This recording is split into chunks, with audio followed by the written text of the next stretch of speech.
Hi, this is Big D and the Baller. This is your baller, and this is another exciting episode of Cartoon City. Oh, yeah. That's the Big D right there.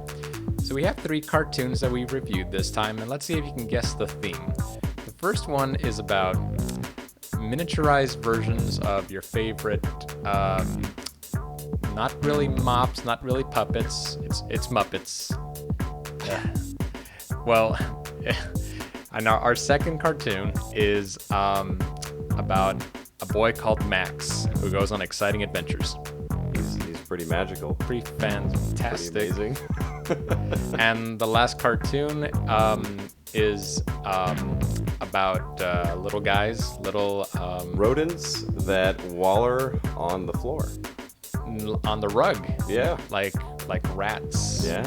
If you haven't guessed it, we looked at a bunch of baby cartoons. That's right. And what was funny about this was that the reason this all got started with doing baby cartoons is because as a kid I was grossed out by baby cartoons. I couldn't stand it. I didn't know why people would want to watch cartoons about babies because they're disgusting. They have snot everywhere. They slobber all over everything. And some of them... It's a real miracle why we're even alive as a species. Yeah, because babies are pretty gross. And we were talking about this, and we're like, hey, we need to make this part of Cartoon City. So here we are. So, baby cartoons, not probably the first choice when it comes to cartoon choices. I mean, all the Batman cartoons, all the Superman cartoons, all the Ninja Turtles, kids can grow up and imagine themselves maybe emulating these characters, but who wants to emulate a baby? Exactly. Who wants to grow up and be a baby? You're past that. You don't want to be that anymore. In fact, why would you look up to a baby? You got to be at least like 5 by the time you start watching these. So the babies are like 1 or 2 years old. So why would you want to be them? Some people do turn into babies again. Oh, man-children. Okay. I can see where you're going here. Okay, so let's just dig right in. The first cartoon, Jim Henson's Muppet Babies. This was a cartoon that aired 1984 to 1991.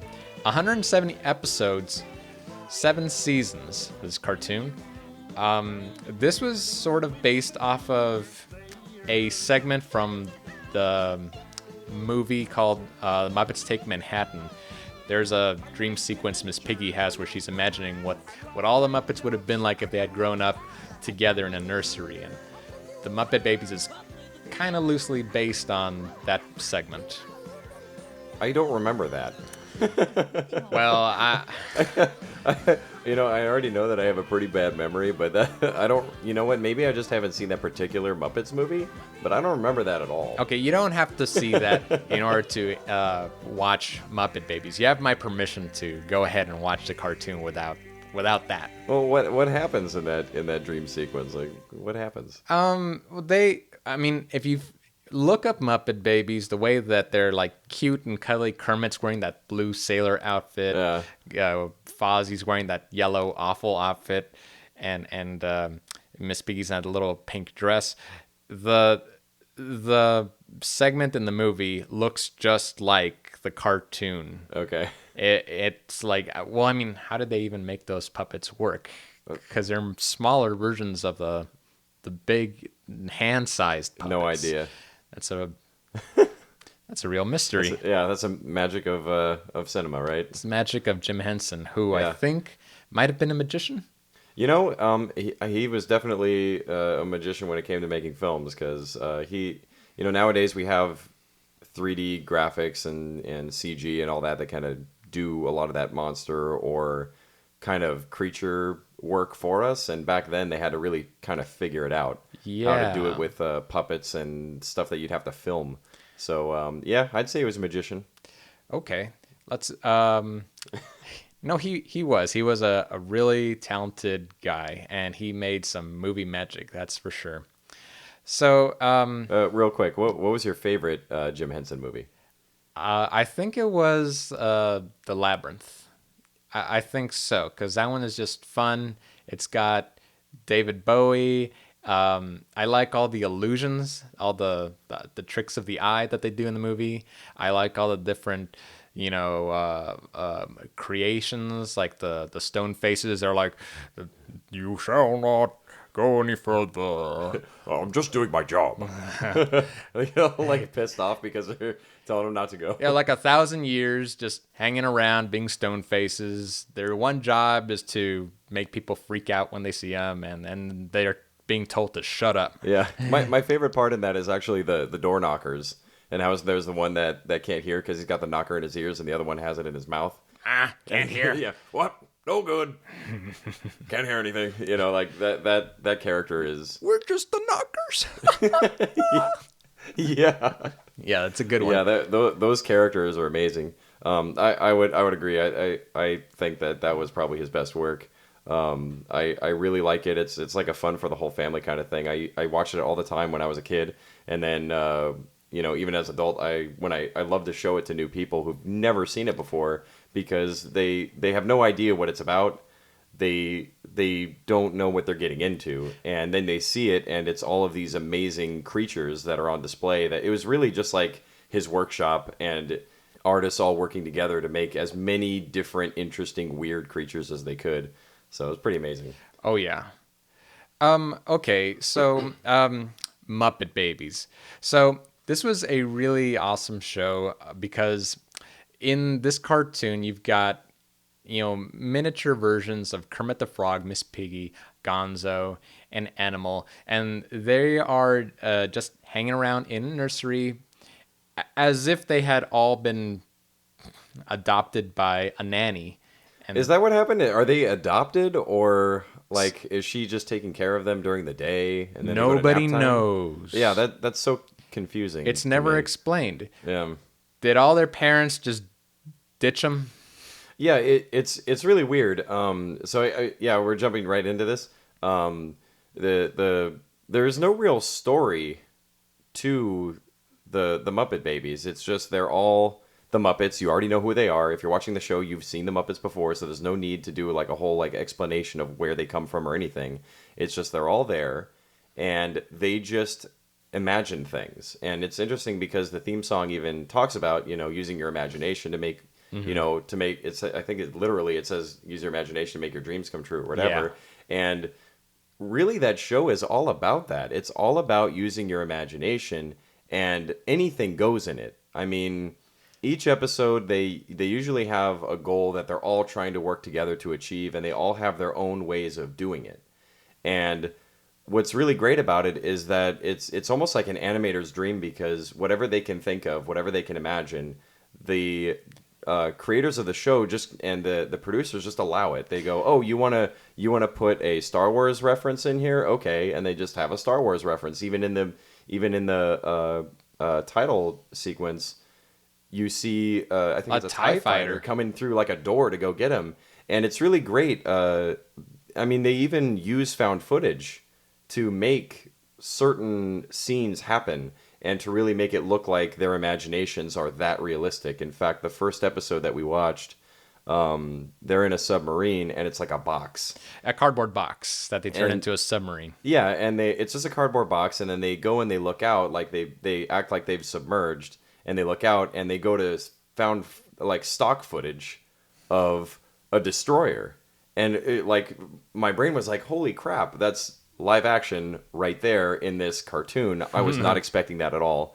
And I would imagine that for kids, that kind of variety was accepted, and kids would have wanted to see that because it gives them different things to look at, different styles. And I found that to be one of the more entertaining things of the whole show was that you could, whatever they wanted to imagine, if they wanted to make a reference to anything, it would just be allowed. I like how you said it's an animator's dream because really they could have said, we're going to do an episode about haunted houses, or we could do an episode about dinosaurs, and they can just do it because there really was no limit to where their imagination could take them. So the animators didn't have to worry about getting bored of drawing the same backgrounds, the same kind of environment over and over again. They were given the freedom to really be creative.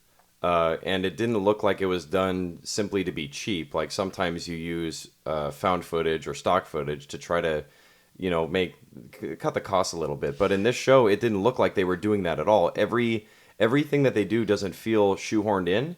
It feels seamless. They just kind of they kind of transition in and out of all of these different things. There's a really great part in the first one that we watched where the whole goal of it was to get Animal to shut up.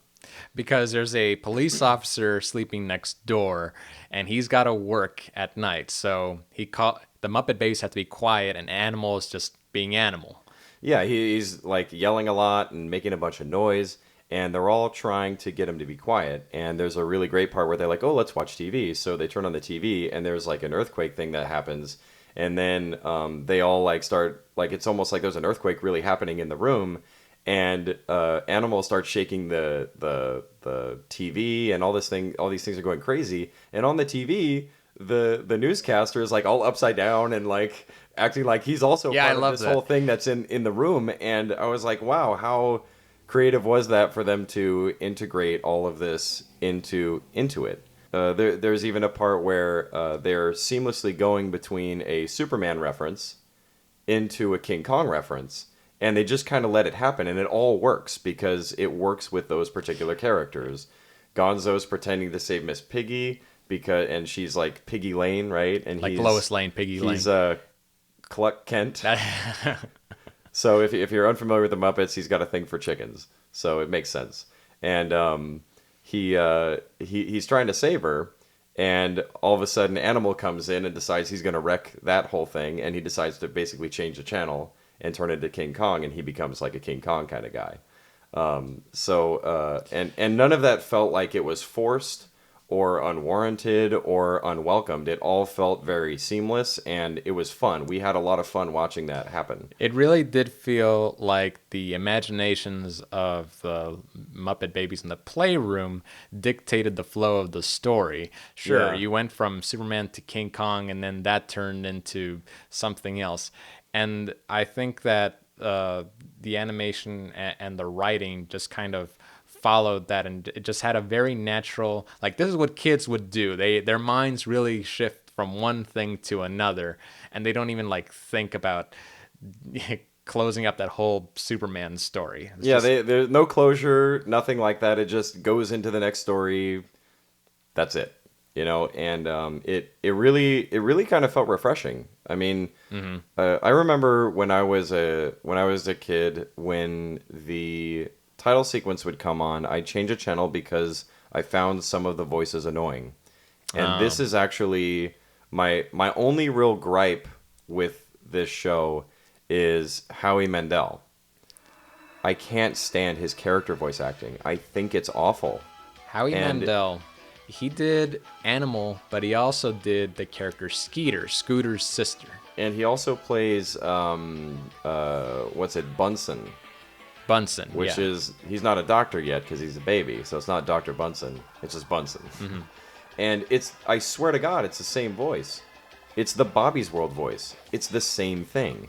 And I'm not sure what made everyone kind of think that he had this great voice for that. Maybe because it was weird, but it's just grating to me. Like, I don't know if I'm the only one, but I can't stand it. It's very piercing, and it always sounds the same. Yeah. Like, you compare that to Frank Welker. It's Megatron, your leader. He's got this incredible range. Howie Mandel seems to have the setting of 1, maybe 2. And I'm assuming that Howie Mandel had strong connections because he was able to make Bobby's World. But why everybody thought that, let's use that voice again is just, it's kind of baffling. It's not a good, it does hurt your ears. Yeah, in Muppet Babies, whenever Skeeter talks, I just grit my teeth because it's so irritating. And it sucks because that's the only thing that would keep me from wanting to watch an episode. If there was an episode that was all about Skeeter, oh man, I would just go past it. I would just quit because I wouldn't be able to stand it. And it was a little disappointing to me that in the second episode he played 3 characters at least. He played Skeeter, Bunsen, and Animal. And I'm like, man, 2 characters now talking with the Bobby's World voice? Like, you gotta be kidding me.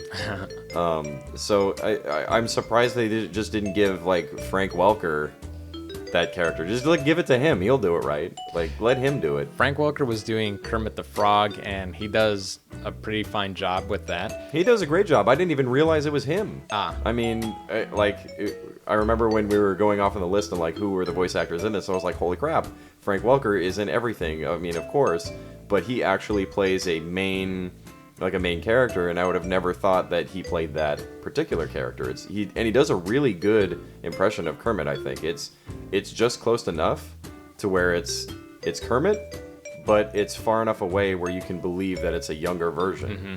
So it's a really good. And I think that who is it that plays Piggy? Laurie O'Brien. Yeah, I think Laurie O'Brien does a really great job at Miss Piggy as well. The character still has all of those inflections. Still, she's able to go from that sweet, like, innocent sounding voice to the angry voice, like before she's gonna punch somebody or get angry. So I really dug those 2 voice actors a lot in that. I think they did a really great job, and I think that might have been a main focus of the casting, because if it's like in the Muppets, if Piggy and Kermit are not right, then it doesn't work. They are what holds the Muppets together. Mm-hmm. So it was really good to see those 2 doing a great job. I also found the personalities of the Muppets to be very fun.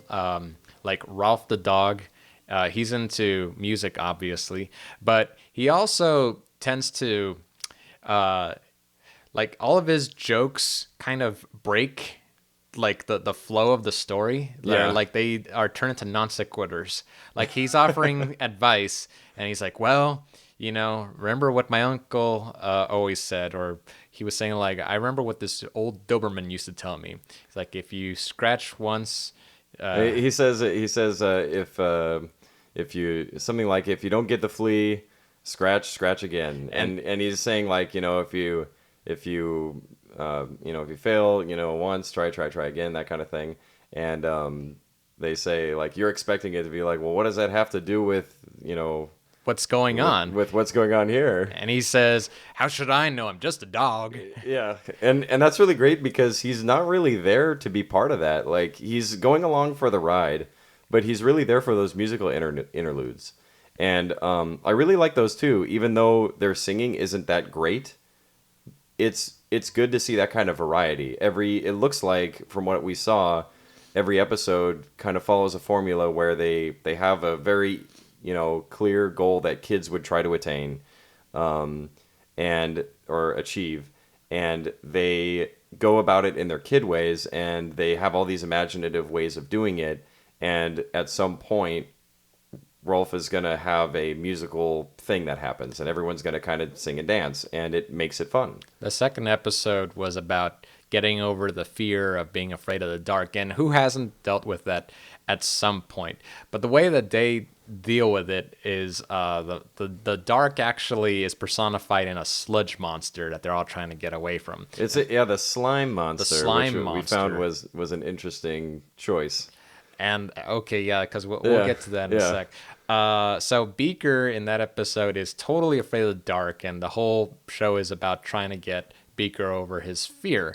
And every single one of the Muppet characters has their own unique attempt to try to help break him of this. And they all fail at the end except for Kermit. Kermit's the one who has the solution that works. They all get into the closet. And oddly enough, it's Kermit at the very end of the episode who has trouble sleeping. Yeah, he's the only one who's awake, like, with the flashlight on, looking around, like, oh, did you hear that? Anyone hear that? And he's, like, looking all around like he's going to guard everybody while they're sleeping. So it's written very well. It's like, it's not like, it didn't end with a perfect ending. It was kind of like the end kind of situation.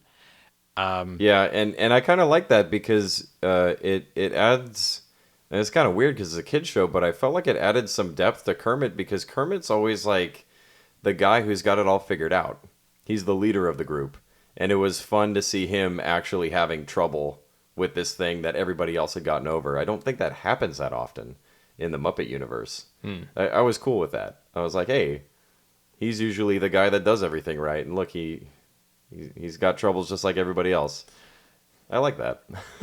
Most of the characters were just kind of fun or funny in their own way. Gonzo's being weird. Fozzie, I think you had a bit of a problem with Fozzie Bear. Well, here's the thing: is it's kind of like a love-hate relationship I have with Fozzie Bear, because in the Muppet movies, I love him, and I remember as a kid he pissed me off because he had these really bad one-liners, and they're so bad, like they're like what you find on like those Laffy Taffies where it's got the joke that's usually submitted by like an 8-year-old. Yeah. It's like those really, really bad puns or really bad one-liners. And you always know that he's going to do something stupid because he's like, oh, yeah, I'll tell a joke. And it's like, oh, please don't. Like, I think one of them was please like, don't. what happens when you cross a blueberry with a pancake?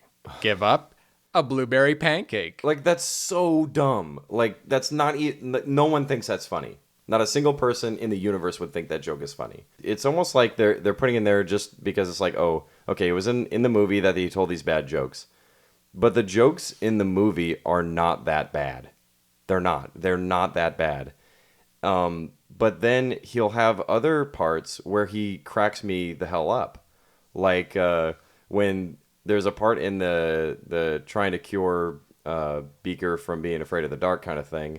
And they finally figured it out, and then Fozzie just goes like, "Oh yeah, but you didn't tell him about how in the dark there's the scary monsters." Like he starts saying that there's like scary things in the dark. It's like, "Oh, I didn't mean that." It's like, the dark is good because you can have a campfire, so that people can tell you scary stories, and like that was cracking me up. That kind of stuff is really great. It's like he's only funny when he's not really trying to be funny, Unintentionally. and then the jokes part where he's trying to actually tell a joke, I would just want to fast forward through that every time because it's not enjoyable for me.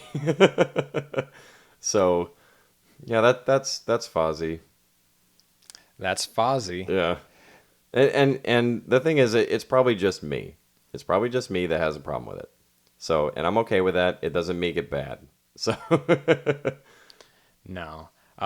This is a good show. I liked this as a kid. I think it still holds up today. It's really great with those cuts to the live action stuff because you do see like images of Star Wars and X-wing flying by, or a scene out of Temple of Doom, or whatever they could get their hands on. It's like a smorgasbord of just anything goes. yeah, no holds barred, complete imagination, just overtaking your screen, and the Muppets are just the vessel. So It's got a good message too. Use your imagination. it encompasses that idea completely. Baller, would you recommend Muppet Babies? I would. I think that it's enjoyable for people of all ages. I agree. I really enjoyed myself with this. I didn't think I would because when I was growing up, I didn't really care to watch it all too much. But with a different perspective, I needed to give it a better chance because I think that it's got a lot of really good stuff going on. The only drawback is Howie Mandel's in it. Can't help it. But I think it's still watchable. It's still worth it. And if you've never seen it before, I think you'll have a really good time, at least watching a few episodes and seeing what they were trying to do. Well, there you go. The Big D had a change of heart. I did. Yeah. All right. So the next show that we watched was a very interesting one. This was Fantastic Max, and it aired between 1988 and 1990. And it had this. Let me just say really quickly. It should not be confused with Mighty Max. Yeah, that's what I was thinking when you brought it up. I was like, Fantastic Max doesn't sound right. Isn't that I think a lot of people are gonna think we're talking about Mighty Max. Mighty Max was the cool show with the talking owl mentor. Yeah. And they're fighting Skullmaster. Yeah. That was a cool show. That was an awesome show. Yeah, that was cool. Fantastic Max is very different. And I just want to point out that this in 1988, this show aired at the same time as the Tasty Bake Oven. The Tasty Bake Oven. That's awesome. Is that different than the Easy Bake Oven? I don't know. We might have to come back to that one. Yeah. Here, let me do a little Google search. But I thought that was pretty interesting. And the other thing that was cool about it was here. Let me see here. Tasty Bake Oven. Yeah, it was like this little oven. I mean, there were other like toys coming out at the time that were kind of. There's a Play School kitchen toy, the Power Wheels fire truck. Also that year, the Hubble Space Telescope is put into operation. And wouldn't you know it, the antidepressant Prozac is unveiled for the first time, and Yeah. it very rapidly becomes a market leader for treating depression. You know, at the same time that this cartoon came out. So. You know, make of that what you will. We have problems with Fantastic Max. Well, first of all, here's a clue. This was only around for a couple seasons, 26 episodes. It was a Hanna-Barbera cartoon created by Judy Rothman and Robin Lyons, and it had a really good voice cast. Here's the problem. It sure did. And that's what we noticed when we were watching it too. We're like, wow, the voice acting is actually like really good in this. Yeah, it has Nancy Cartwright, I didn't do it. Nobody saw me do it. You can't prove anything. Bart Simpson, playing the character of FX. He's a little green alien. And then the other characters, Max was Ryan I think I'm saying this right, Ganger. And there's another character called AB, or his full name is AB Sitter, like ABC. Yeah. He's made out of building blocks, so it's like the ABC blocks that children play with. He is like a toy robot. He's kind of like a C-3PO sort of character. Well, I mean, he's a babysitter, like babysitter. Yeah, that's I the mean, other. that's the thing, and we noticed that too, that he was very much like a C-3PO clone. The only difference is that he wasn't like some space age kind of robot. He was just made out of toys and then magically brought to life. Mm-hmm. So, but he has that same prissy kind of demeanor. He's like a butler, which I always thought C-3PO was very much like a butler type. And he's pretty much useless. He doesn't do anything. He just kind of says jokes or says how, you know, he can't do things, or is being prissy, and then that's what he does throughout the show. He's the constant worrier, the constant complainer. He's just always trying to keep you out of trouble. Yeah. But the odd thing is that you also have these other additional voices throughout the series. Tim Curry. I'm just a sweet transvestite. Come transsexual Transylvania. Hank Azaria, Brian Cummings, Peter Cullen. My name is Optimus Prime. Making another appearance. Awesome. Well, what happened with this show? You said that this show had a lot of questionable things, and a lot of the questions that you had in your head were why and what. So Like, why was this show made? What was the audience supposed to be? Why would anyone really want to make this show? And did we go over like the specifics of what the story is really supposed to be? I think we should do that before we dig into this thing. Here's the premise. The cartoon is about a baby who is visited by an alien who's got a pull string on its back. So it's a toy and an alien. The alien gives the baby intelligent life, and then they create a building block man and bring him to life. And the three of them then go on to have space adventures and meet other characters, such as the little green alien FX's cousin, XS. Yeah. XS. He's a fat guy, so XS is the joke. So why have a baby as a main character? Not that there's anything wrong with that idea, but this is if I could compare this to Muppet Babies for just a second, they're babies, but the show doesn't treat them as babies. They don't say, well, here's your bottle, baby. Got to change your diaper, baby. Are you going to cry, baby? Fantastic Max is all those things. All the jokes are about bottles and diapers and poop and nothing that gains anybody's interest. It's the stuff you don't want to touch. It's really weird because I didn't get what Fantastic Max was really trying to do or what made him so great, except for that he could just magically turn things into vehicles. Well, the characters, his friends, do the amazing things. The FX changes little items into big items. He brings things to life. He can pretty much do anything he wants. He's like a genie in a bottle. And AB is a walking, talking robot toy man who is like, he's just kind of always there. He's a protective figure. Max by himself is just walking around, getting into trouble. Other people pick on him. Other people put him in danger. His own family doesn't think very highly of him. Like, mom and dad are just oblivious to his actions. They completely ignore whatever's going on. It kind of reminds me of like Dexter's Lab, where like nobody really notices that. Yeah, let's talk about that for a second. Yeah. The mom and dad being oblivious to their children's actions seems to have been a real big thing between the 80s and 90s. Like here's Dexter from Dexter's Laboratory making all these inventions in the house, and yet mom and dad are just completely they're just oblivious to everything that's going they're not on. paying any attention to what's going on. Nanny, going back to Muppet Babies, also is consistently not paying attention to what the kids are doing at all. She comes into the room. She's in a completely different room. They're making a ruckus doing things, and then she goes in there like, "What's all that noise?" And then they go, "Nothing, we're just playing." And then she goes, "Well, you can't be that loud." And then she like leaves. She leaves. And she's just a pair of legs.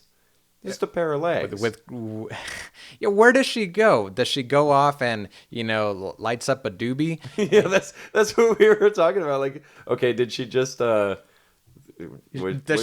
she just smoking pot with the police officer? Like, was she out in the back with the vibrator? Like, Yeah, is she? Like, what's happening? All right, you kids, be calm. I'm gonna go on to porn.com for a while. She's like the worst nanny.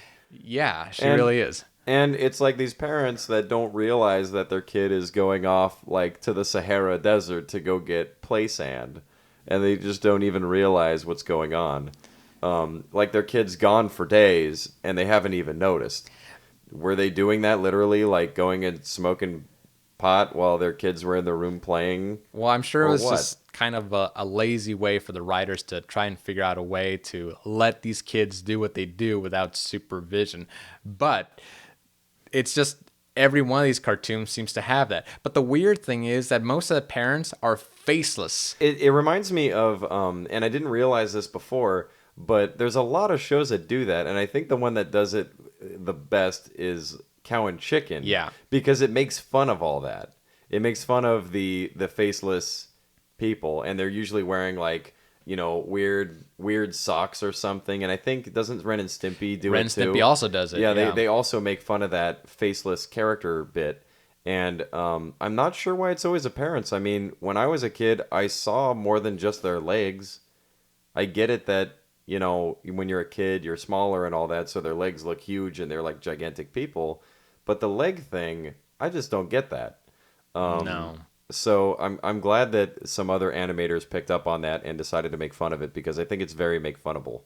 I think it deserves to be ridiculed. Yeah, I think on Cow and Chicken, they literally were a pair of legs, Yeah, right? they never had anything above their torsos. No, right? and everything they did, like driving the car, they did with their They feet. did with their Like feet, they're that's right. pushing the steering wheel with their feet.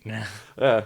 So, getting back to Fantastic Max here, let's just try to wrestle with what was going on. What did we see? In the first episode? And we weren't able to get our hands on episodes like 1 and 2, so we watched a couple different ones. And the first one that we watched was called Guess Who's Coming to Dinner, which like I went, wait a minute, like the 1960s movie Guess Who's Coming to Dinner, because that's not really kid material. That is a movie that came out when there was a lot of racial tension, and it had basically like a very like stiff conservative family that was having a dinner, and their daughter brought a black man home, and they were going to have this dinner, and it was supposed to be a comedy, like a dramatic comedy that was about this this racial tension. So I'm thinking, why the hell is this episode called Guess Who's Coming to Dinner? So that already like was confusing me. And then what happens is Fantastic Max is given a new playset, and there's sand in the playset, and he goes and plays in it, and he's like, hey, this is not like top quality sand. So his buddies are like, well, where do we go to get top quality sand? And of course Fantastic Max goes, where else but the Sahara Desert? So they get on, they wear like turbans and robes and all this stuff, and they say, why do we have to dress like this? And then Max says, well, the Middle East is dangerous to foreigners. And I'm like, what? It only gets worse from here, folks. Like, what? So then that already was like, oh, this is what this is going to be like. It's like, ooh. And then they get on a carpet. Like, are you really going to do this? Yeah. Like, and then they get on a carpet, and I'm like, oh, like the magic carpet, right? So of course they get on a magic carpet that they magically turn into a vehicle, and they fly out there, and then it's just a slew of race jokes like throughout the whole thing, and playing off of stereotypes. A lot like if you've seen Aladdin, Disney's Aladdin. There's a lot of stereotypes that they do in that they play off of. But this one, it just goes even farther than that, because there's ones that don't even make any sense. Well, like the one about the king wanting to marry Max to the princess, and he's saying how, you need to go get a mustache, and he's like, well, like I don't need to get a mustache, and he's like, oh, you should, because like the princess already kind of has one anyway.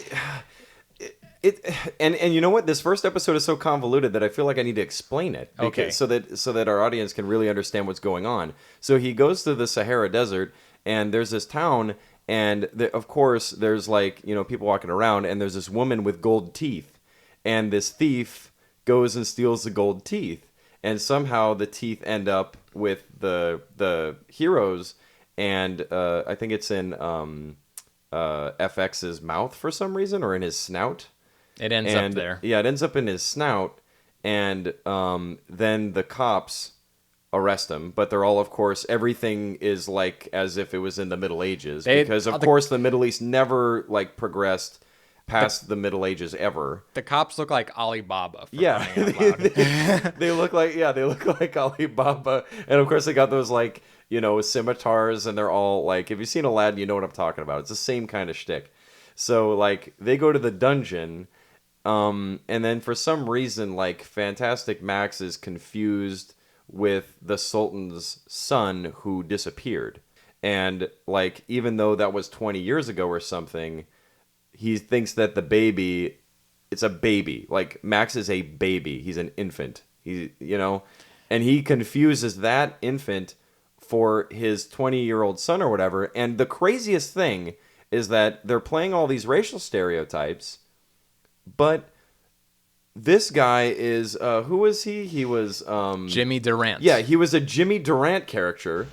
And now, folks, that's it for Broadway.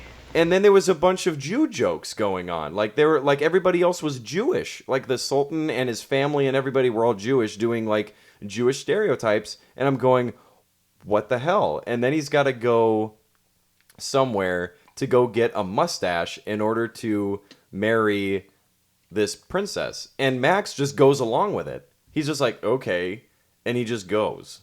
Yeah, and then the family ends up looking like the Smurfs for some reason. Yeah, like that's another weird thing. Like, I didn't understand like if they were going for that, but then after a while, the guest with the glasses was speaking, and we realized that's supposed to be Brainy Smurf, yeah, there's like Brainy Smurf, Papa Smurf. Papa Smurf, and Smurfette all show up to the dinner. Like that's supposed to be the wedding dinner. I'm assuming, and that's like I guess the guess who's coming to dinner thing is that's what it was supposed to be.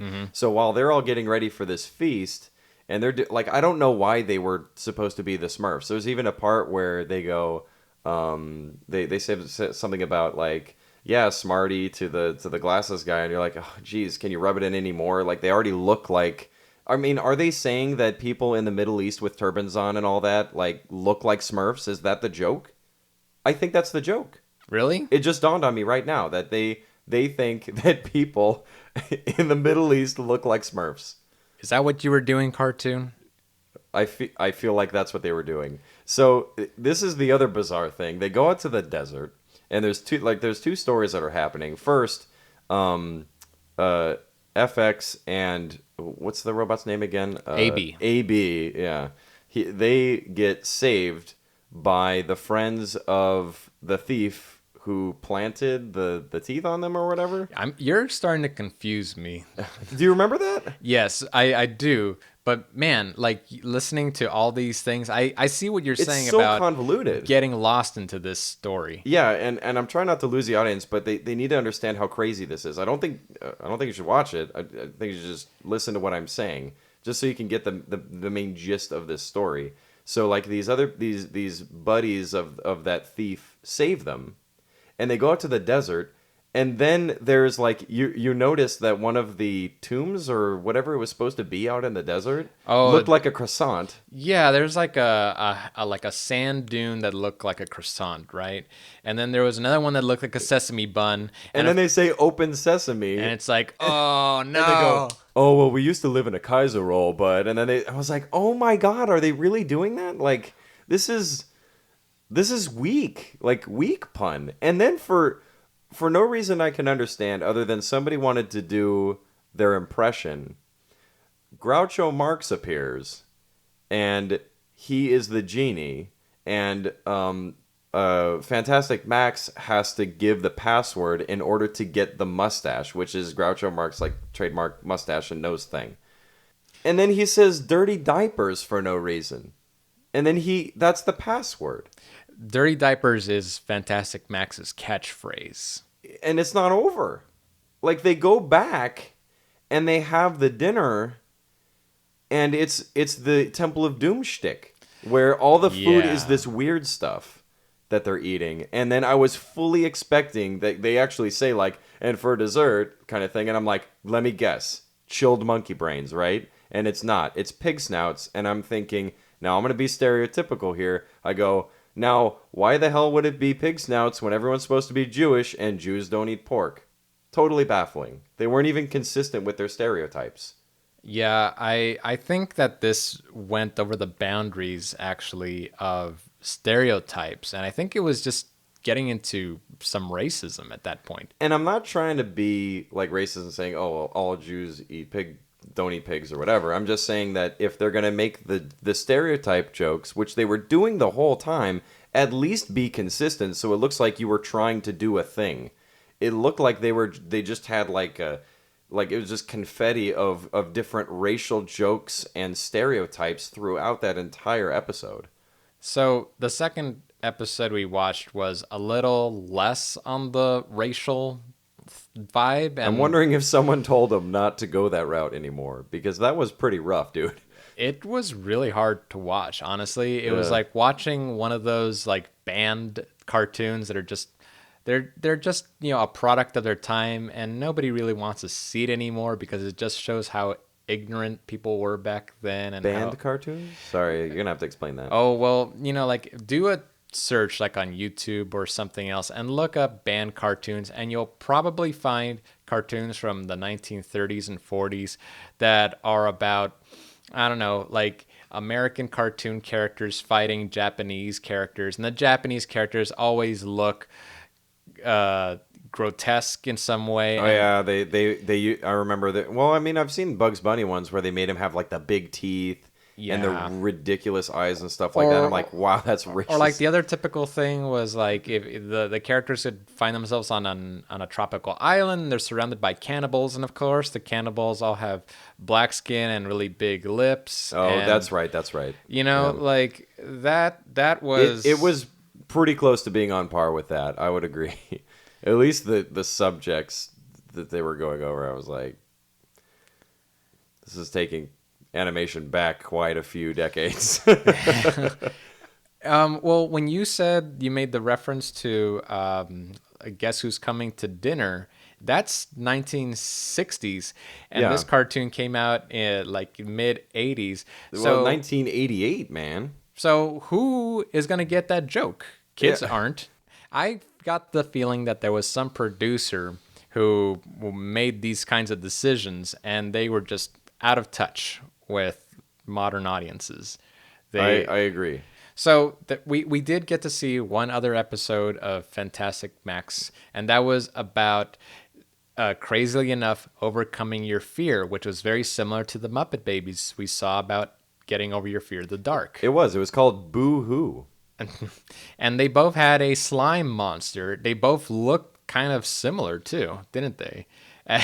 And I think they ended up sucking up the slime monster in a vacuum cleaner. That part was hilarious to me. They're so yeah, like Fantastic Max and his friends all meet up with FX's like cousin, I guess, His cousin XS. who by the way is voice acted by Dana Hill, and I heard the character and I'm like, God, like I know that voice. Like I've heard it before. We're just like What is jumping it? on the couch. Yeah, I was like, I have to figure it out. So I actually opened my phone and I looked at it, and if you remember, if you've ever seen National Lampoon's European Vacation, especially, she plays Audrey, and it's my favorite Audrey out of the entire National Lampoon Vacation series because she's like always pining over her boyfriend Jack, and my favorite scene with her is when like they're at this German house that they kind of invaded accidentally. They think it's their relatives that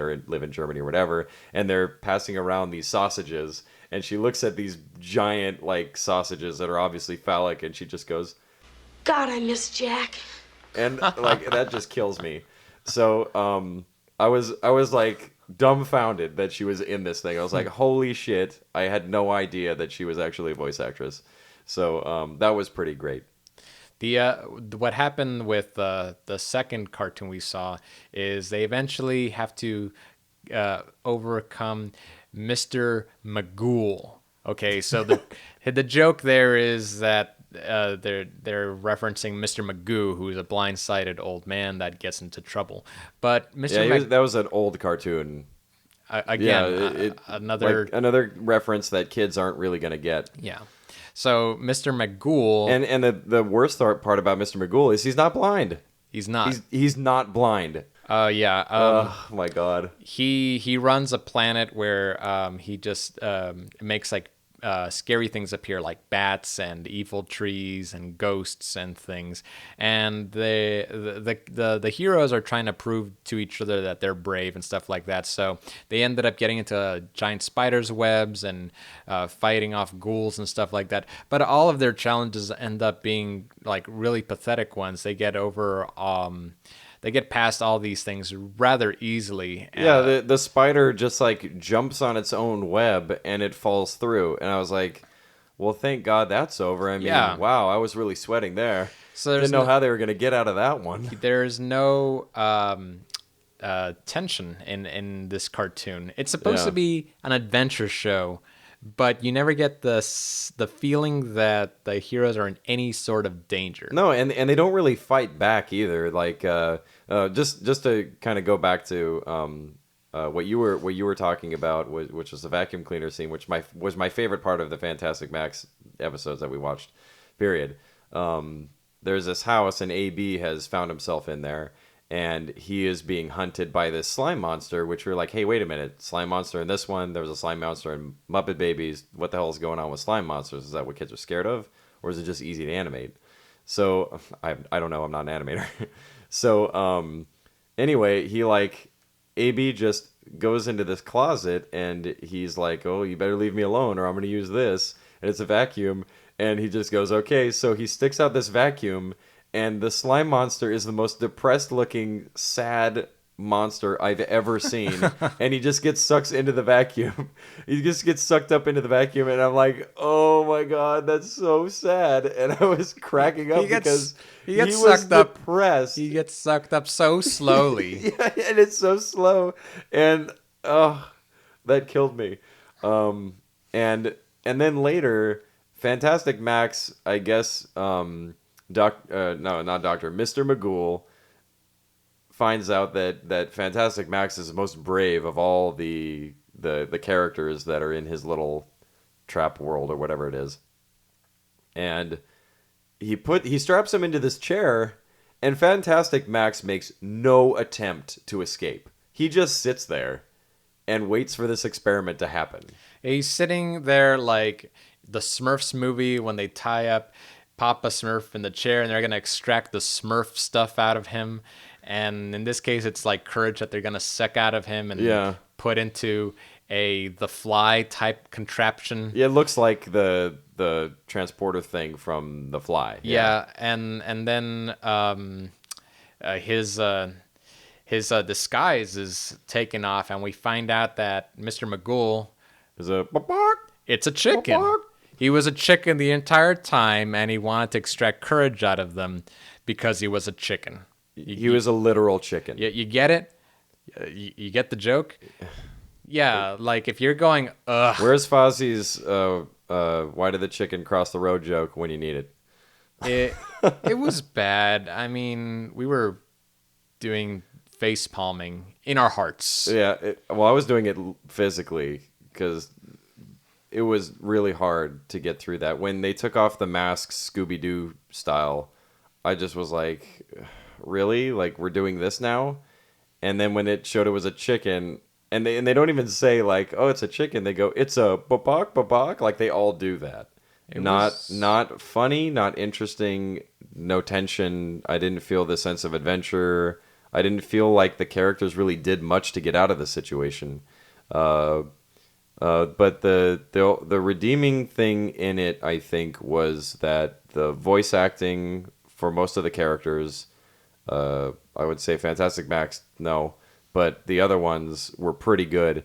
And I have to say congrats to Nancy Cartwright for getting out of that and moving on to The Simpsons, because that show was a disaster. I did not mind the character FX or AB. I thought they were fine. But Fantastic Max, I really didn't like him. No, me neither. Now, we were kind of talking about this, and I want to make sure that we go over this a little bit before we get to our recommendations. I am of the mind that your analysis of what happened to start the show is a little bit wrong. I think that everything that's happening in the show is in the baby's head, and the alien, since it has a pull string, is just a toy, and the baby has imagined that it's given him all these powers and intelligence and all this stuff. Oh, so I strongly believe that, because there's no way that he's going to those other planets and across the world to a desert with Jewish sultans. So you think that this all happened figuratively, that this little baby just dreamt up these racist Arabian people? Yes. And Groucho the genie hands him a mustache. Yes. I think all of this is happening in his head. It's an insane person. That is a messed up baby. Yeah. It's that's what I believe. Because why would the alien have a pull string? Good question. Maybe they have, I don't know, they have a family, an alien race where everybody just has a pull string, and it just happens to be very convenient for a baby on Earth to pull. Okay. I'm gonna give you that. I'll give you really, that. I really do think that. Like, I can't help it. It's like why would he have the pull string? Why would he go to these places that don't make any sense? I can't answer that. Yeah. You know, I can't. So you got me there. Okay. But I took it as just literal. Like all that stuff was actually happening in real life. Okay. His baby bottle was actually turning into a giant rocket. The pumpkin turned into a giant pumpkin that they all got into space. Yeah, for the Halloween one. Yeah. Yeah. Well, Baller, would you recommend Fantastic Max? No, stay away from this baby. Stay away as far as you can. Let it die. Let it be the blemish in history that it is. And if somebody can actually explain to me why Hanna-Barbera and Callisto Limited thought that this show would work, please let me know. Maybe they thought that the success of Muppet Babies just meant that they just needed a baby in it or something. And just have it go on these fantastical adventures, and that would work. And have references to shows and things that are older.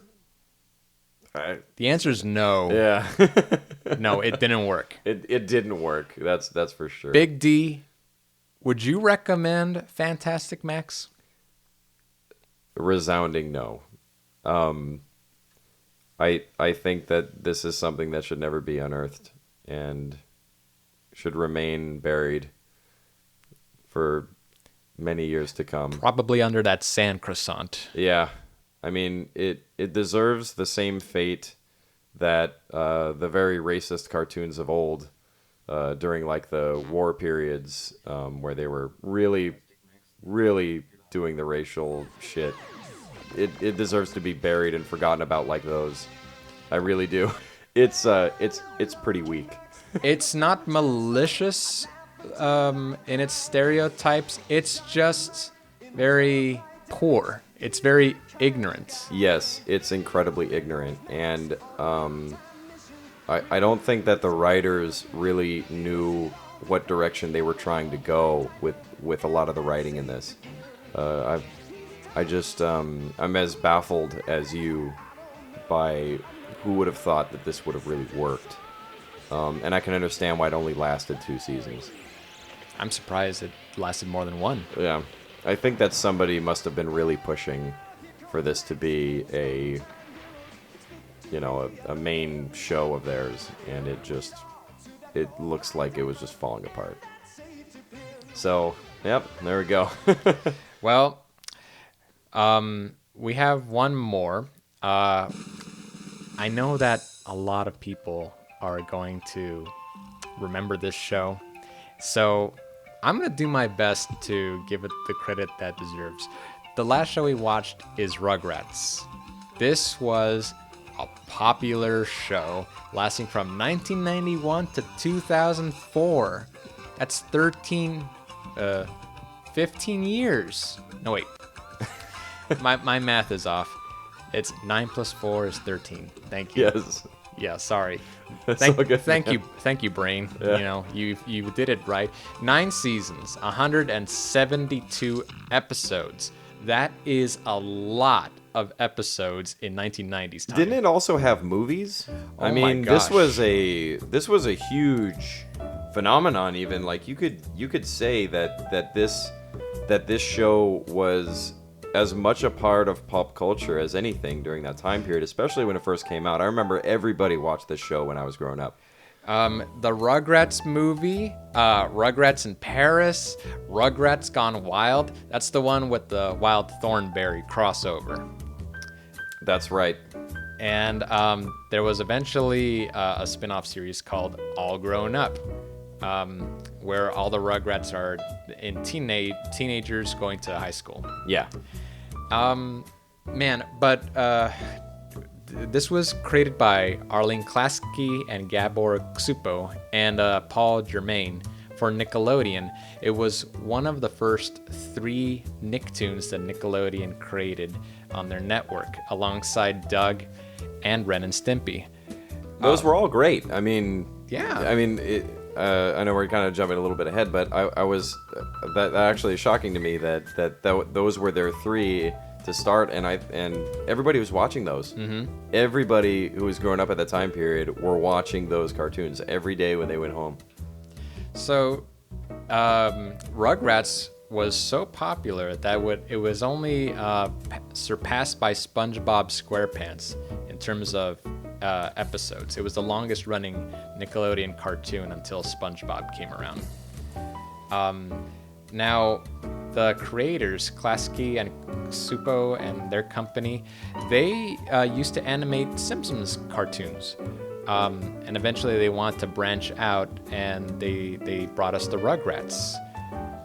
Now, it was a really ripe time to be a kid at that time because you had Hook, Beauty and the Beast, and Beethoven in theaters.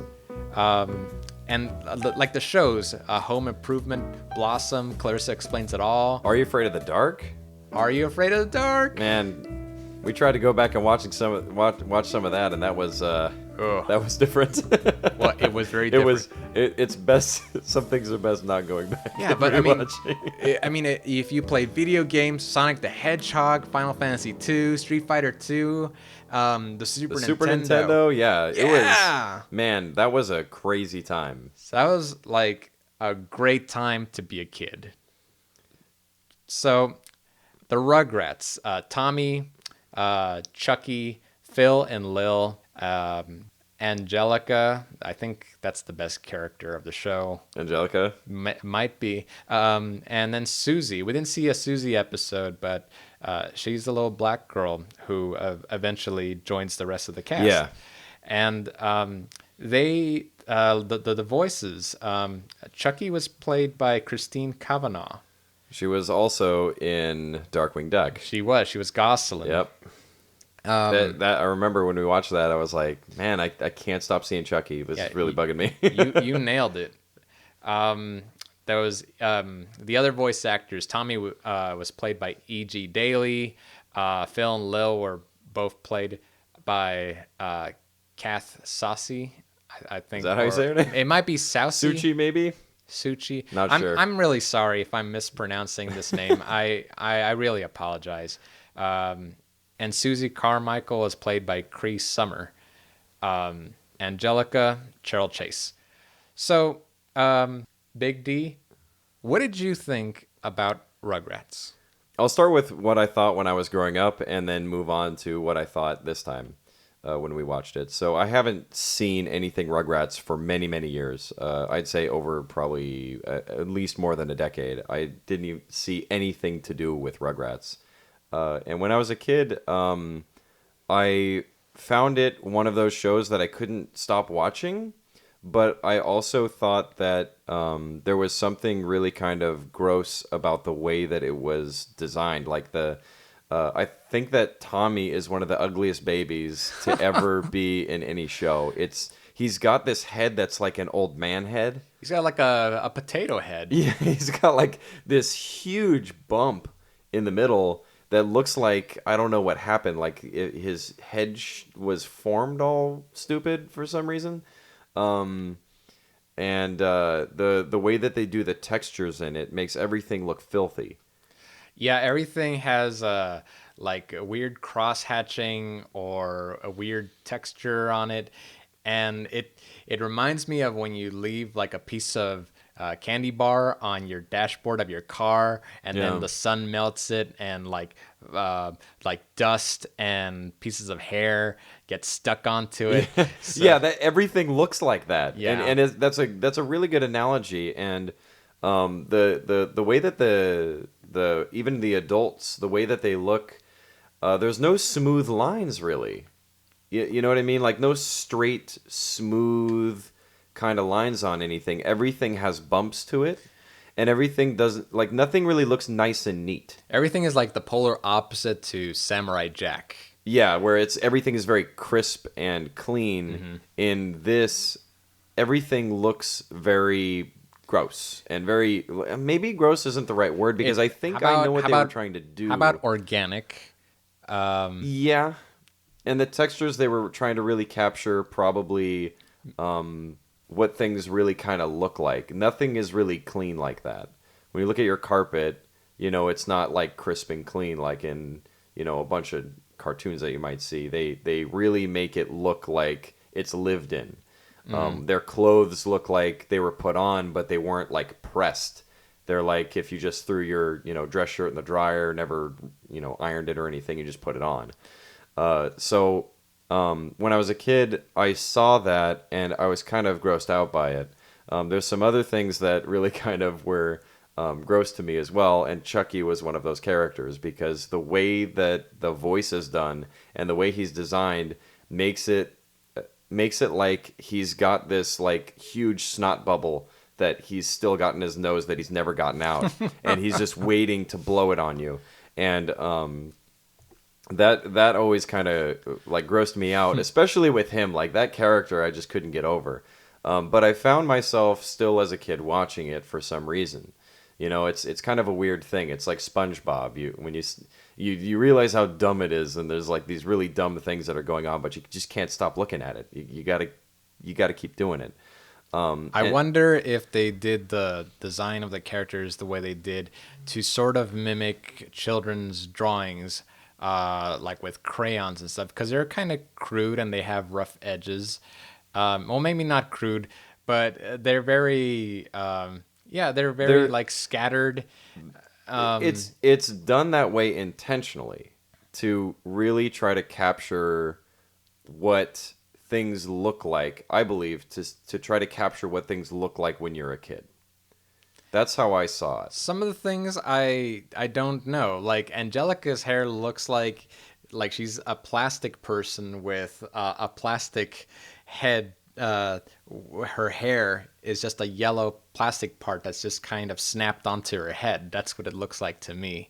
Yeah, and she's one of the only ones, if you noticed in the show, that looks really kind of clean and looks like the perfect person. But as you find out in the first episode, she's a total bitch. What a perfect character. Her Yeah. name is Angelica. Her name is Angelica. She's always smiling when the parents are around, the perfect angel.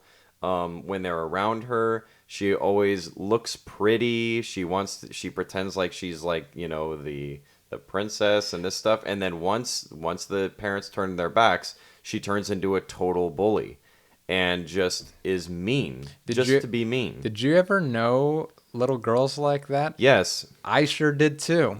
And they are like that. Yes. And they're mean. And I hated Angelica because none of the other kids can talk.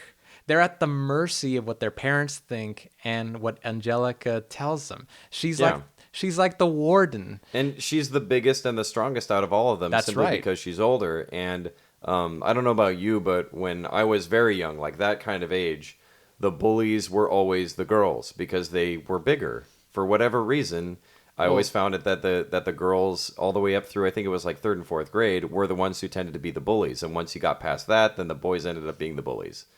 At least that's how I saw it. So as a kid, I could totally connect to that. And I was like, wow, like, man, I know so-and-so on the playground. Like, she's just like that. So they did a good job of capturing a really good bully for the show. Something else I thought they captured really well were the quirkiness of the parents, right?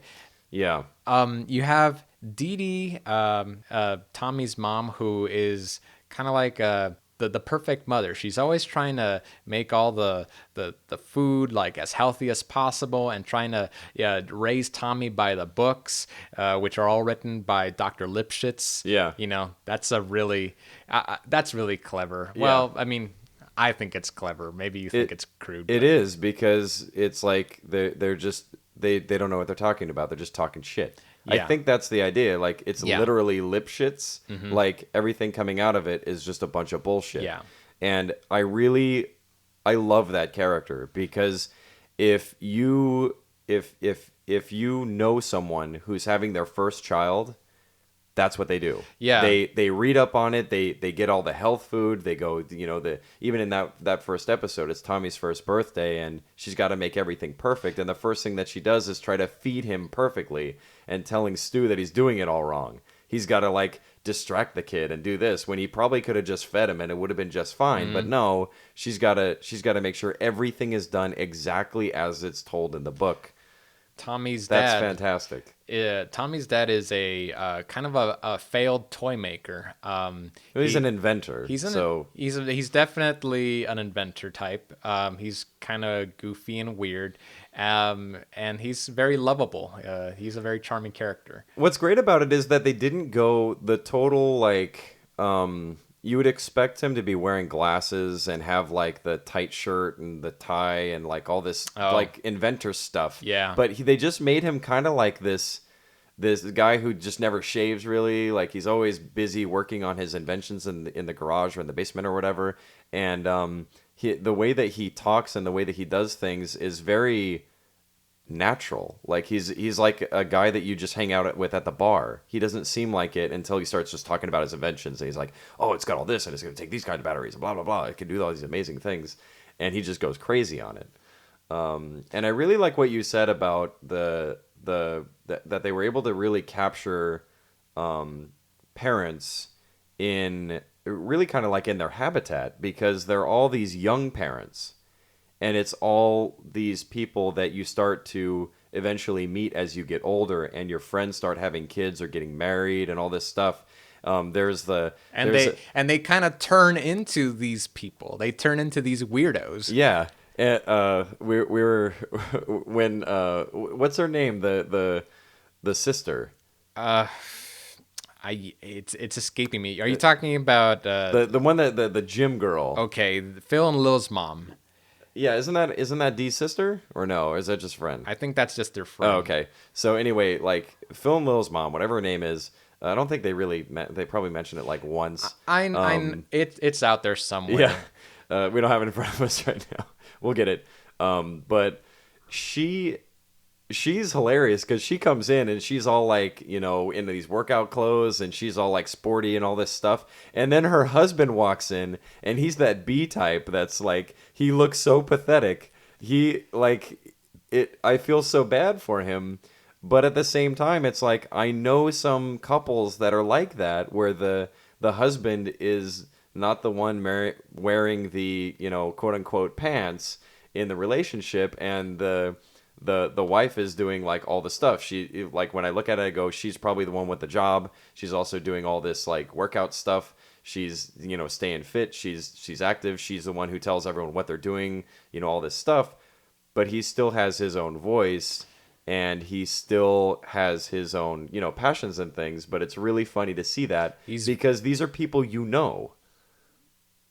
and they captured that so well. He's very overshadowed by Betty. That's her name. That Betty, yeah. And I loved that. And then you've got Stu's brother, who's like he's like a bank accountant or something. He's a bank guy. He's definitely got to be a financial dude, and he totally looks the part and he acts the part. Yeah. And I really loved it in that first episode when they're having all those fights. They're like fighting each other about like this and that, especially when they do like a puppet show together. They're trying to do a puppet show for the kids, and instead of acting out Little Red Riding Hood, they start talking about their own childhood issues, and like, you stole my skateboard, and you bent the handlebars on my bike, and they're all like having their own squabble while the kids are all doing their own thing, and that was just, I mean, I can see why it was so popular, because and why it went so long, because if you're an adult, you can identify with the parents, because they did such a good job of designing those characters and writing those characters' dialogue.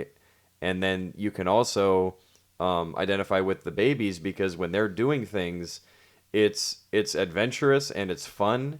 And it's stuff that's like, how I was thinking of it was like, it's how you'd explain how your kitchen got all torn apart by your kids, and it's like this fairy tale of, them throwing things around and trying to get like one item. They're trying to get dog food, and like all this stuff is just going everywhere because they're just trying to do this one simple task, but it's babies and they don't really know how to do anything. So they're just trashing everything. And that's what parenting is like. And I I really enjoyed that. I really enjoyed the two. There seems to be two separate stories that are happening, and all of those characters are just so well written, and they're so well acted. The grandpa just I was about to was say, killing us. the dude. grandpa seems to be one of the rare conduits between the adult world and the baby world, because he seems to be on the ball of what's going on. He seems to be like the guy who's like been there, done that, seen everything, so he knows like the issues that a baby is going through. Like the parents are trying to feed him this really awful food. Tommy wants to eat dog food because in his mind, if you eat dog food, you'll probably end up turning into a dog. Yeah. And he wants to do that. And so the grandpa picks him up before he can soil his mouth with, this disgusting slop. And he takes him over to his bowl. He's like, no, this is your food. You don't want to eat that. That's disgusting. Here, you want to eat? And then he looks at He looks at Tommy's looks at bowl. Tommy's bowl, and he's like, "Oh, I can see what you mean." Yeah, he's like, that's why you don't want to eat that. They want to feed you slop that's worse than what a dog is eating. Yeah. So Grandpa is really cool. He's a very level-headed character. He's just, like he doesn't take any weird crap from anybody. Yeah, and that's a really good thing about him. And I want to point out that they do play off of for some of the characters, or in fact a lot of the characters, they do play off of this stereotypes, which I think in order to have a cartoon that people can really relate to easily, you need to have some kind of stereotype for each character so you can kind of see where you're going with them.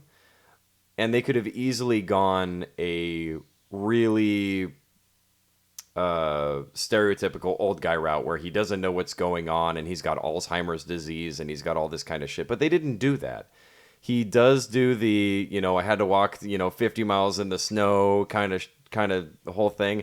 But he knows what's going on. They don't go too far. And I think that's what this show does really well, is that you get an idea of who the characters are the minute you see them and the minute they start talking, but it's not so far one way into stereotypes that it makes it where you're going, oh, it's just that kind of stereotype. Speaking about stereotypes, Dee Dee's parents are a Jewish couple, and they're depicted as very stereotypically Jewish. Yes, they are. But the difference is Fantastic Max was insulting to the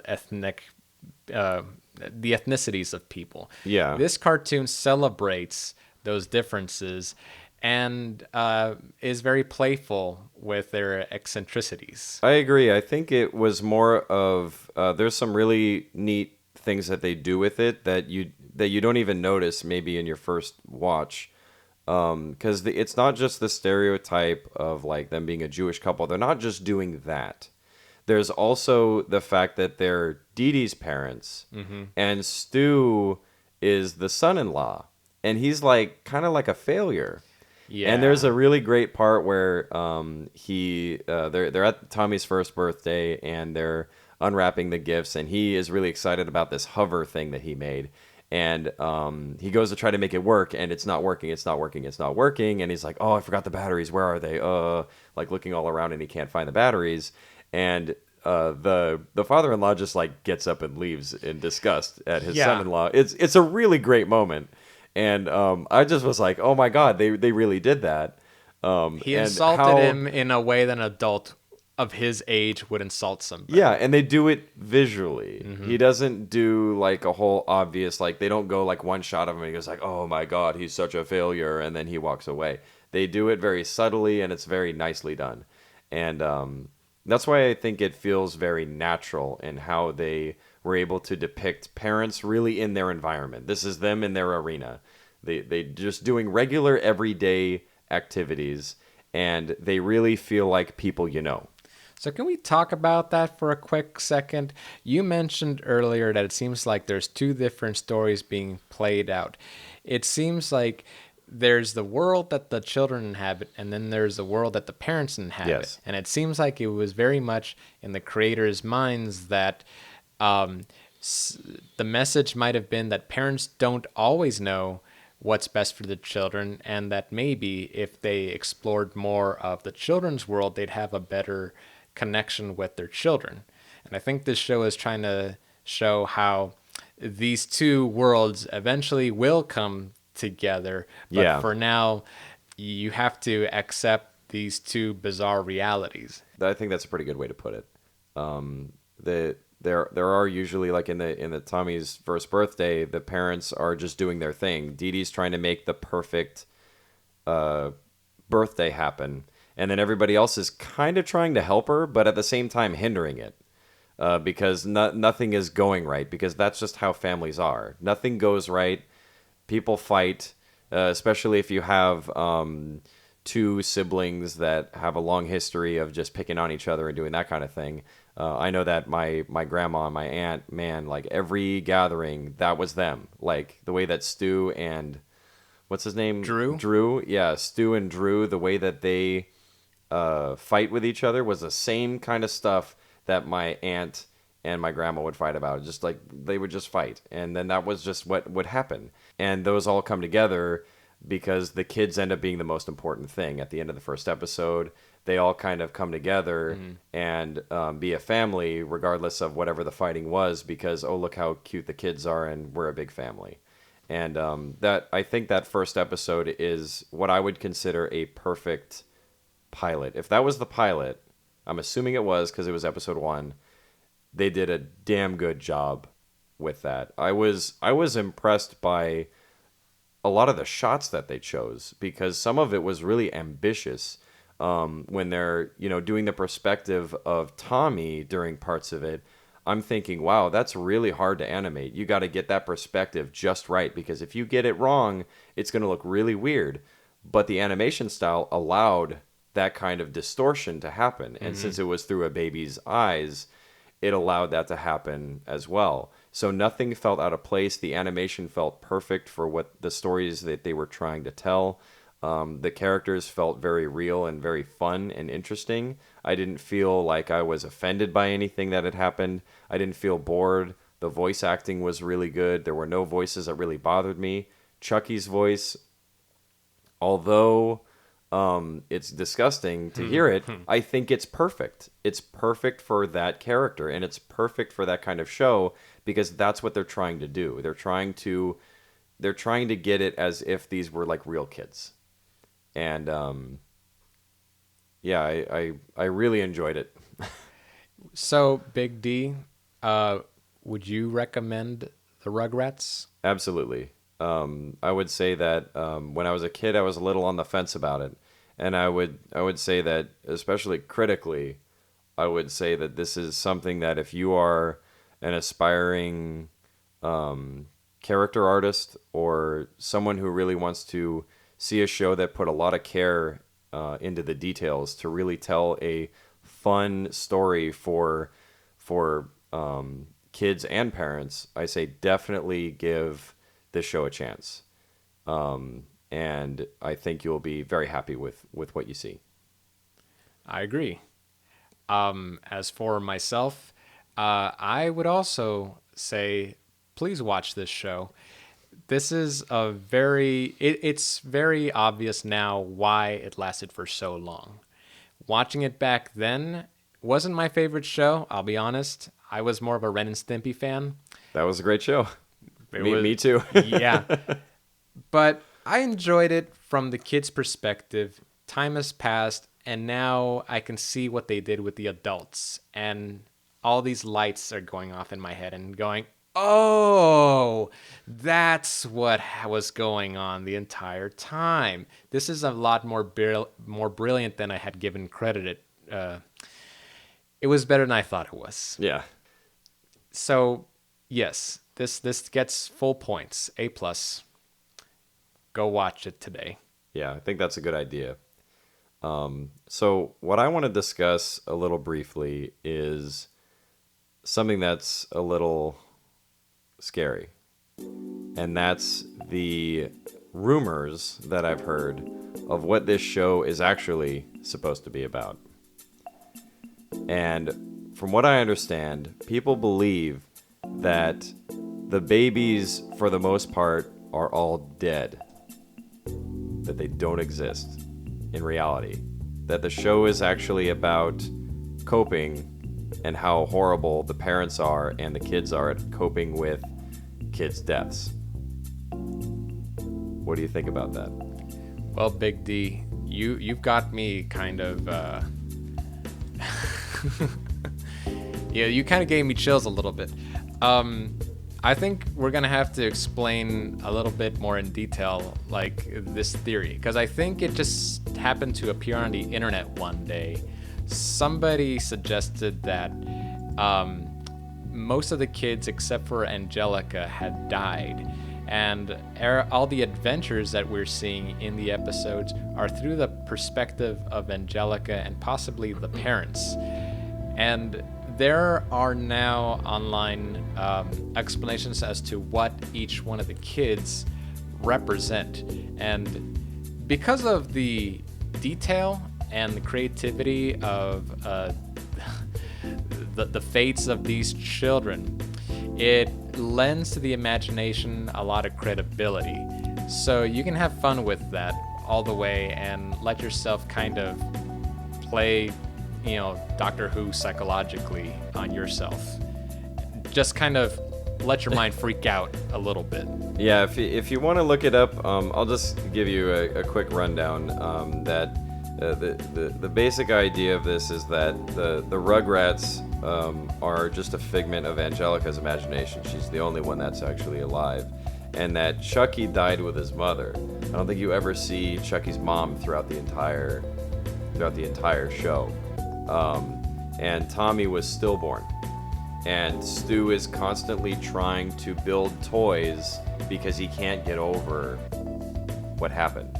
There's a lot of really interesting things. One of the biggest ones that I thought was really, and this is of course all theory, okay? This is what people have deconstructed out of whatever is throughout the 13 seasons of the show, and including the movies and all that other stuff. The other thing is that the DeVilles, which are the family that had the twins, they had an abortion, and they didn't know if it was going to be male or female. That's why there's the twins, Phil and Lil. Now, I don't know if any of this is true. I doubt it. It's like one of those crazy out of left field theories that really, when I heard about it, I was like, what? Like, no way. But when you hear some of these theories, as crazy as they sound, when you watch it, sometimes you start to see hints of that going on. Kind of like this isn't a theory, this is actually in the thing, but I didn't understand in Adventure Time that the whole thing was really taking place in like a post-apocalyptic kind of thing. And I didn't even think of that until it was mentioned to me. And then I started seeing it everywhere and trying to figure out what everything meant. So it's one of those things also in Rugrats where you hear that and then you might actually start seeing hints of that kind of theory playing out simply because you've been told that it might be what the show's really about. And that's the spooky part. If there is a hint of truth, then your imagination just kind of takes that and runs with it. Now, the whole thing about Phil and Lil being still, aborted, so yeah. Like we didn't know which gender it was. Like that makes sense. That's why there's two of them. That's why. And they're like completely identical. Everything about them is completely identical. Yeah, and then like the dad is kind of been defeated. The mom is like trying to do exercise. Maybe that's her way of coping, like in the same way that Stu might be creating these toys to get over his stillborn son's death. It could explain why he's, so unkempt all the time and like unshaven, and why it's like that, why the reality looks so distorted, why the animation looks the way it does, why Angelica's parents are really successful, and Angelica herself later, she has serious problems. She's got some real problems with her. Like if you have a kid that's like that, you need to fix it. You need to find some way to fix that. She's a bully for no reason, and she treats everyone like crap. And she's two-faced, completely two-faced. She's got like multiple personality. Do you remember that she has a doll, Cynthia the doll? And it's like fucked up. It's got messed up hair. It's like Sid's doll from Toy Story. From Toy Story. It's like Sid took that thing but and ran with it. Angelica also talked to Cynthia all the time in like as if she was alive. Like she really took that imaginary character and like really constructed a universe around her. So the idea that, maybe she's off her nut a little bit, not that unfeasible considering how she plays with this toy. If you've got a kid who's got a doll that looks like that and has its hair ripped out, and there's something wrong. And you're right. The way that she pretends how alive it is really concerning. So I totally agree with you that there's something not right. But I think it even works more with the show because the animation is kind of bizarre anyway. So it can be seen through the lens of this is a nightmare. This is nightmare material. The distorted world is being viewed through the lens of a crazy person. Maybe that's why they see such radical colors. It would explain quite a bit, but I don't believe that it's true. I think that Angelica is just like a messed up kid that the original writers and creators of the show, like, they must have known a kid that kind of fit that bill. A bully maybe to their kids or their friends' kids, and that's how they acted and that's how they saw her. So that's how I'm seeing it. But I'm not saying that the theory has no evidence that it exists or whatever.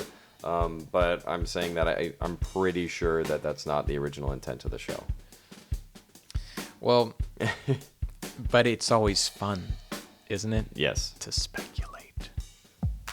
So that's all we got to say about those. We just to recap here, we watched for the first one, we watched Muppet Babies. We both liked it. We think it was pretty cool. A lot of imagination, a lot of interesting things that they were doing with it. We watched Fantastic Max. That was really a stinker. We both agree. It was not a very good show. A lot of stereotypes and racism that really shouldn't be happening in a show that was out in 1988. Yes, shame on you, creators of that show. Shame on you. And ended up with Rugrats that we both really, really liked. I would say definitely check that one out. That's really, really a good show. And that wraps us up for Cartoon City. This is Big D. And this is The Baller. And we're out. See you next time.